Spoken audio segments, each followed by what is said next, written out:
Once again, we thank you for joining us for Men Only. We've just been talking about men's issues. We've been talking about the benefit of what marriage does in a man's life, a committed marriage. You see, we have a lot, David, we were talking about how marriages help you grow up.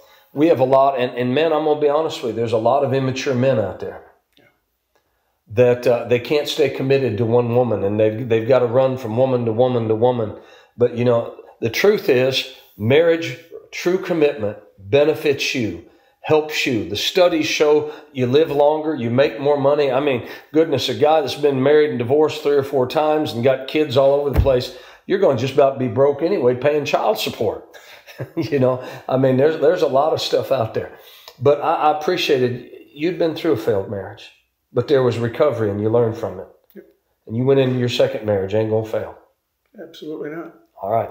Now, Preston, now just so that you don't think you got a bunch of perfect guys here that never made any mistakes, that's just Eric. Just because he hadn't been married that long.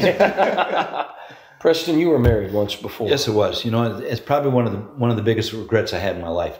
My first marriage failed. Mostly it was mostly my fault. Going off to college, seeing other ladies, thinking about myself, me, myself, and I.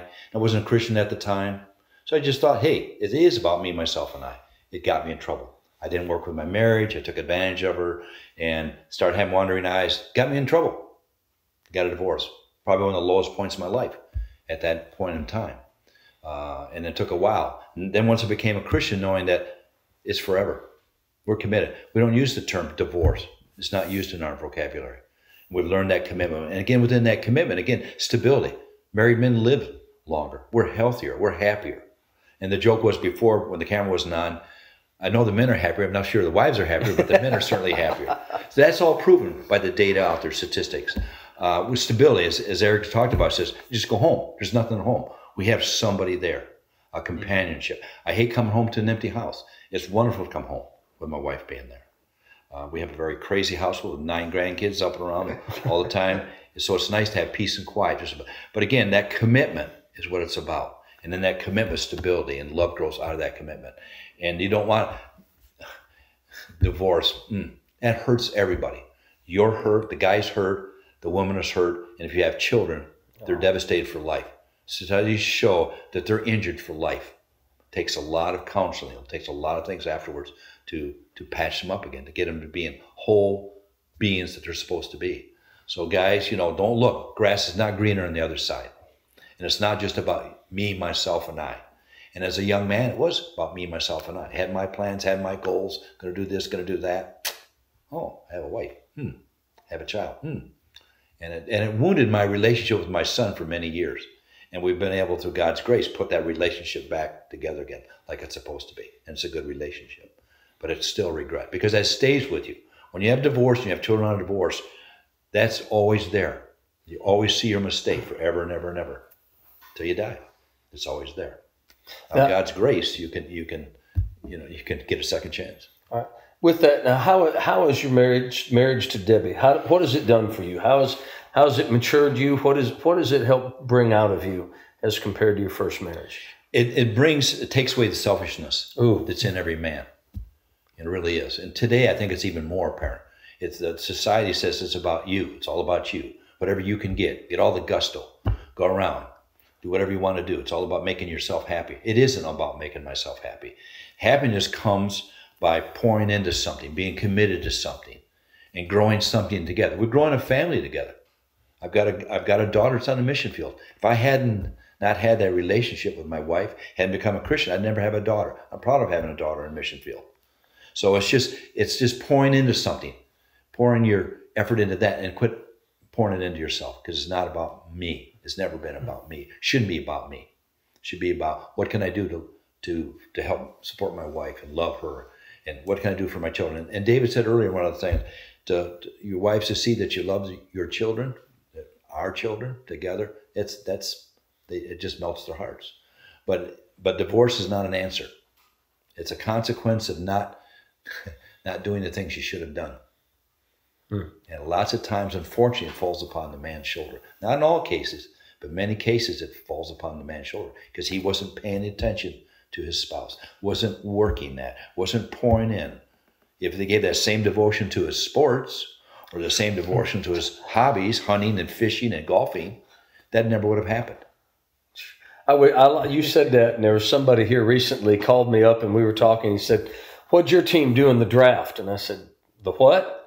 And he said, "The draft." And then I realized the NFL draft, was taking place just a little while ago. And he said, "My team chose this and this, and your team chose this." And man, he knew just about what every team had chose. I mean, he had studied that out. And I'm going, man, I mean, I like sports. I'm not against sports. I like sports, but I sat and I thought, man, does he know his wife that well? Or his children? Does he know his children that well? It's amazing how if we concentrate on something, we are good. I mean, whatever we concentrate on, we'll know everything about it. I like guns. I've seen guys that get guns and they take guns apart and they know what every little thing is and all that stuff. And they study that stuff out, or cars or whatever it might be, construction workers. I mean, they know all this kind of stuff. It'd be amazing what would happen if we would just put that same type of effort into our marriage and what it'll do for us. Because really, at Preston, as you were saying, the statistics show that men in good marriages are happier, they're healthier, they're prosperous, they make more money. Life is, and it has an effect. But as you were talking, there's a place in the world called the Dead Sea. And the reason it's the Dead Sea is it has water flowing into it, but no water flowing out. And any place that just has things poured into it begins to die. It putrefies. And a lot of men, when they spend all their time thinking about them and what they want, what makes them happy, and I want this and I want that and I want all these things for me, that's a good way to die emotionally. That's right. That's a good way to kill your marriage and kill your family. Where life comes is where stuff flows out of you, where you look to put in and build something into your wife and find things you can do to love and cherish her, things you can do for your kids to build them up, or grandkids or what have you, where you look to let life flow out of you. And, some of the things you see it on TV shows and stuff. The tendency is if you don't do that in your younger age, you get older. And if you've been married or you had kids, you have regrets and you try to go back. And sometimes you can, but sometimes you can't. And it's almost like if in your 20s and 30s, you would pour out like somebody in their 50s or 60s when you finally realize, whoa, I've made a mess of my life and I've taken and I haven't given anything back. Boy, if we could take the wisdom we get in our 50s and 60s and bring that into our 20s and 30s, maybe we'd have a happier life. And you'd have life around you. Look what it does for society. You have happily married families, stable families, happy children, stable families, more productive, happier. Now we have a society fragmented. Wives doing their own things because of divorce, husbands doing their own things, kids doing their own things. That's fragmented our society. Our society has not gotten stronger. Our society has gotten weaker. Churches can't be made of fragmented, families. They're much stronger when a family and husband and wife and the children all come to church together. It brings stability to a church. It brings stability to your city. It brings stability to a culture.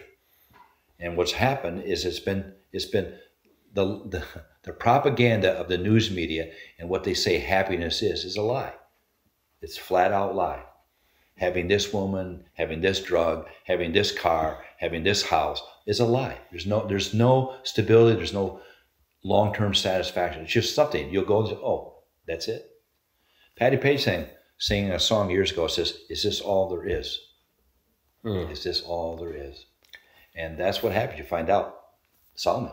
Yeah. Solomon. Had all these women, had 500 wives, 300 concubines. And in the end, he said, there's not a woman out there, 1 in 1,000. Had everything, but he said everything was vain. He said he never denied himself anything. It wasn't just women, anything. Mm-hmm. And at the end, it was all vain. It was all vanity. Yeah. Eric, you got anything to say about all this? Goodness. Stay married. Yeah, stay married. What the same.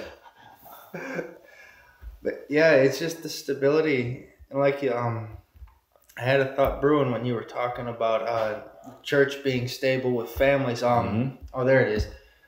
It helps us relate to God. Yes. He's God the Father.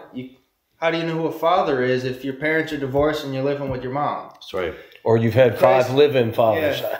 Christ married the church. How do you know what that is until you've married your wife and keep her? That's right. Christ married the church. He worked for the church. He gave his life for the church. His entire life, his ministry was for the church. And then he died on the cross for it. That's right. That's his wife. How do you relate to that unless you've been in marriage? That's right. Yes. Man, we've just got a couple minutes left. Guys, I've had something sort of brewing on the inside of me, and I want to say it now. If you're watching, I've had men come to me, and I've had men say, well, you know, my wife and I are married, you know, between the two of us, and we don't really need a ceremony or stand before a preacher or a justice of the priest, our priest, something like that. We don't need anything like that. We just have this personal commitment between one another. And I've looked at every man that's ever said that to me, and I said, now you listen to me. Quit being a little boy and start being a man. If I could say it this way, this is an old-fashioned statement. Don't dishonor that woman. Put a ring on her finger and stand in front of family and friends and make your commitment to her and quit treating her like she's a piece of trash.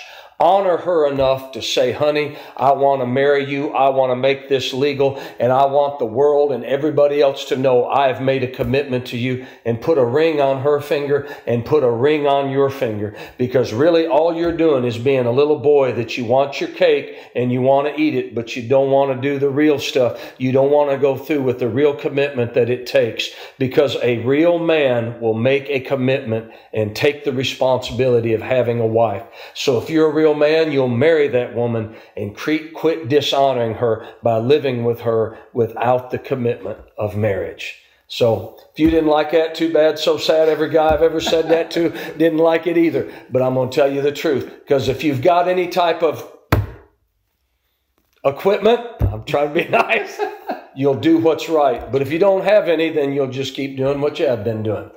Thanks for joining us on For Men Only.